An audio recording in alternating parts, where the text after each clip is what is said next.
All right, welcome to the deep dive. Today, we're going to face an idea that is, well, let's be honest, it's genuinely uncomfortable. It can be. It's maybe even a bit upsetting, and it feels completely counterintuitive. Mm-hmm. And the idea is this. The definitive key to mastering your life isn't about avoiding the thought of death. It's about embracing it. Right. And we're diving into a whole range of sources here, from, ancient Stoicism all the way up to modern elite performance coaching. And the message, it seems, is surprisingly consistent. It is. The collective advice is clear. Your mortality is the ultimate life hack. It sounds so shocking, though, especially the starting point. I'm thinking of the Stoic teacher, Epictetus. Oh, that's a tough one.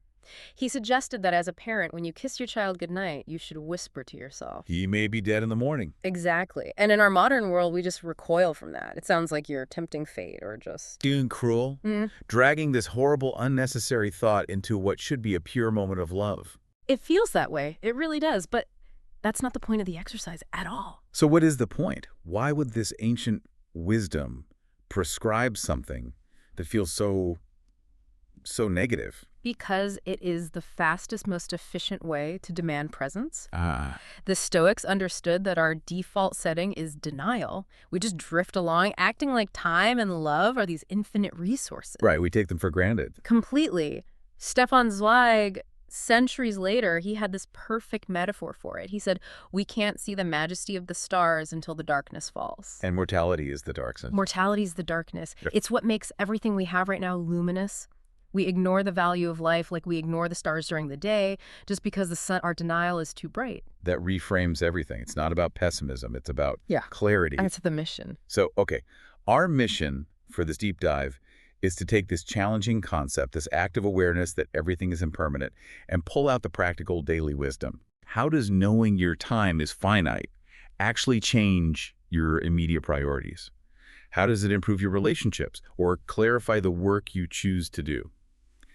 Let's unpack how that mental shift actually works. So if we're starting with the Stoics, let's look at Marcus Aurelius. This is a man who knew devastation. He lost 8 of his own children. 8. It's unimaginable. So if this practice of contemplating mortality wasn't preparing him for that grief, because how can you possibly prepare for that kind of pain? What was the real practical intention? The intention was preparation for presence. Okay. And just as importantly, the eradication of triviality. The goal was to stop sleepwalking through the moments they actually had, the moments they'd been spared. Because if you truly accept, even just intellectually, that the child you're tucking in might not be there tomorrow, your entire attention span in that moment just fundamentally changes. it prevents the rush. We're all so focused on the next thing, right? The emails we have to answer, the dishes in the sink, the alarm clock for the morning. We treat this sacred ritual like just another item on a to-do list. Exactly. And not only does it slow down that moment, it just obliterates what our sources call the stupid grudges. Ah, yes. The small stuff. The small stuff. A present parent, or a present partner, doesn't waste precious, finite time being furious over a misplaced remote or some passive-aggressive comment. They see the cruel world, they acknowledge its capacity for loss. And they choose not to take this moment, the one they have right now, for granted. It's the ultimate antidote to our modern distraction epidemic. We spend so much energy trying to optimize our routines, but the Stoics just put a giant spotlight on the real price of not paying attention. And that ties into a really simple but powerful idea from the sources. What you appreciate, appreciates. Exactly. When you acknowledge how fragile something is, your health, a relationship, an opportunity, its value just explodes. Not objectively, but in the only way that actually matters, in your experience of it. It's a mechanism for amplifying happiness, and it stops you from saving the good china for some future day that, might never come. So really, mortality awareness is just the ultimate tool for demanding focus, forcing us to show up fully for the life we actually have right now. And that intense presence, it immediately leads to the next step. It forces this powerful transition into clarity and direction. How so?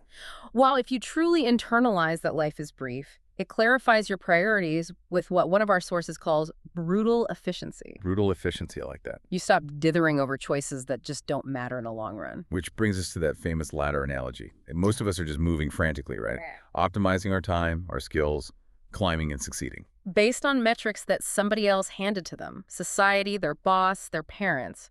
but they rarely stop to ask the one fundamental question. Is the ladder. Is the ladder even leaned up against the right building? Right. We optimize the climb, but we avoid questioning the building itself. We do. And mortality forces you to stop optimizing your effort and start scrutinizing your direction. It makes you ask, am I working hard or am I working right? That's where the real challenge starts, though. What if you realize you've been climbing the wrong ladder for, say, 20 years? It forces these immediate, very uncomfortable questions like, what is the actual change I want to make in the world? What are the real indicators that tell me I'm on my own path, not one someone else defined for me? And this cuts deep into our relationships, too. Oh, absolutely. Am I prioritizing the work that really matters or just the work that pays enough to make my current life bearable? There's a reference to Charles Buxton in here that's really pointed, especially for parents. Yes. He asks, am I making my children happy or just busy? Oof. He was adamant that making your children happy is the first duty, and no other good, not financial security, not professional achievement, can compensate for neglecting it. That idea, happy or just busy, is such a brutal truth check for modern life. It really is. We equate all this activity and all these opportunities with success. But if we don't know the core goal, which is happiness and presence, then the activity is. Yeah. It's just meaningless motion. Right. But, as you alluded to, this clarity, it might feel liberating philosophically, but it requires enormous personal courage to act on it. For sure. When you realize you've invested 5, 10, 20 years into the wrong career or the wrong city, it takes what James Parton called desperate courage to climb down and start over. Most people just rationalize and keep climbing. Because they confuse the amount of time they've invested with actual meaning. They're afraid of what it will look like. The perception of failure, the awkward conversations. It's easier to live a lie inside than face a temporary public awkwardness. Exactly. But that courage to pivot when you know time is short, that is the price of admission for a masterful life. So if we agree that our time is the most limited resource we have, then we can't afford to waste it on anything that gets in our way. And the sources point to one of the most expensive luxuries we all carry around.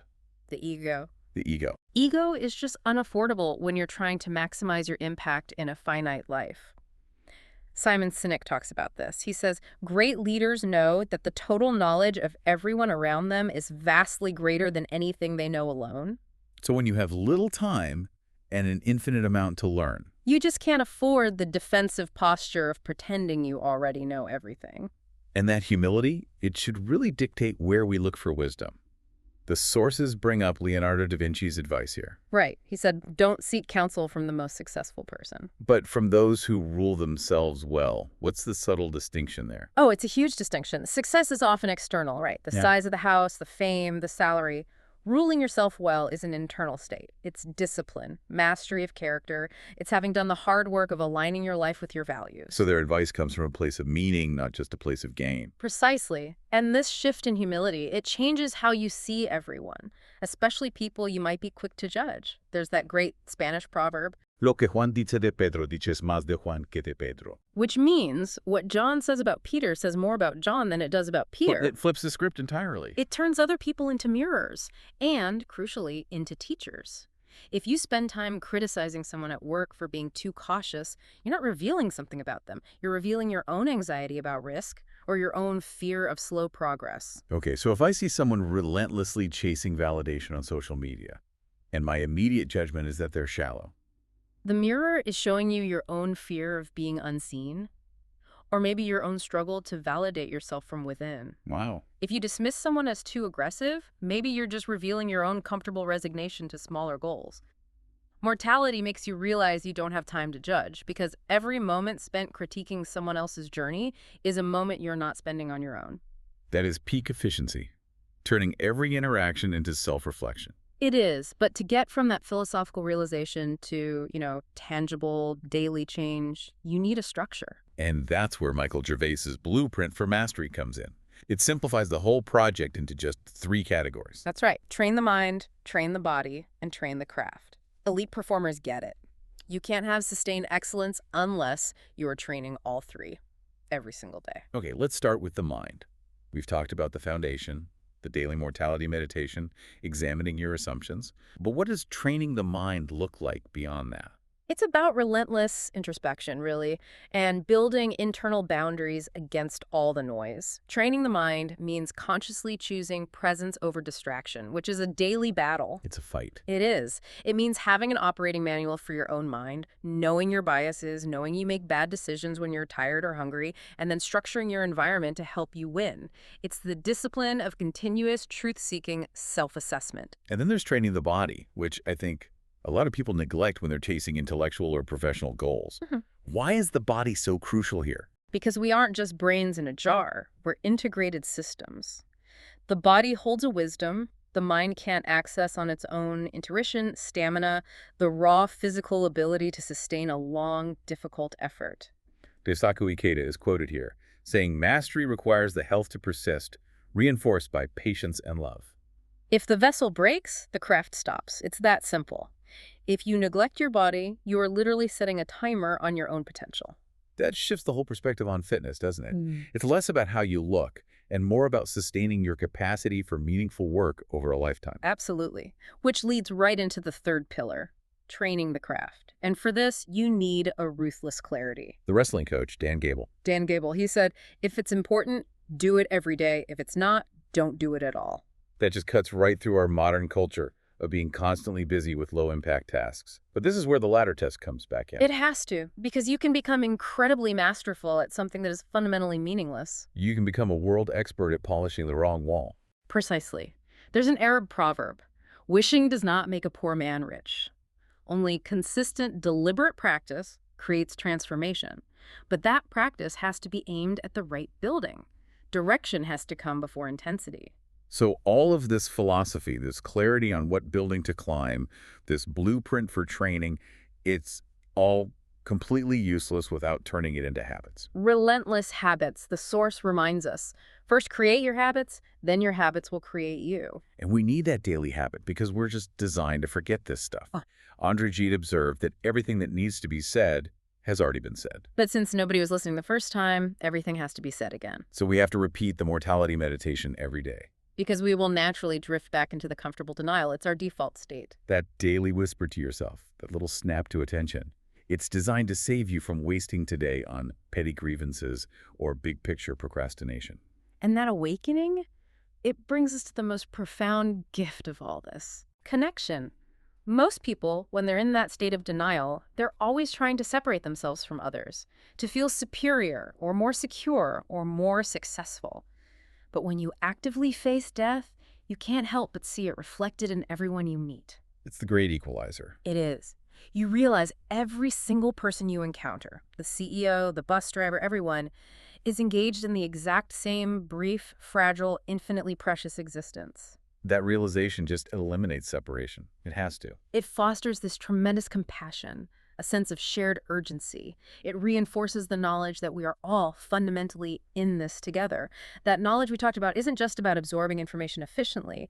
It's about operating from a place of shared humanity. It changes how you communicate, how you lead, how you love. So the strange alchemy of this whole deep dive is that by becoming deeply conscious of the limits of death, we somehow intensify the experience of life. And the power of it. By accepting what we can't control, that our time is short, we actually reclaim power over what we can control. Our attention, our choices, our daily commitment to the craft. If you want to be truly wealthy in this life, try this. Make an honest list of all the good things in your life that money can't buy. Your relationships, your health, your sense of purpose. All of it. And then hold the powerful, undeniable truth that every single item on that list is profoundly, heartbreakingly temporary. That realization, that's the training ground. That's what creates masters of life. The world is cruel, and it is beautiful. Life is tragically short, and because of that, it is infinitely valuable. Everything you cherish is at stake, all the time. So the first and only real duty is to be present, to be grateful, and to be awake. And if you know deep down that you don't have time to play it safe with a life this brief, where do you need to exercise that desperate courage today? Not tomorrow, right now, to choose the right building, and maybe to start climbing down the wrong ladder. That's the immediate action this knowledge demands from you.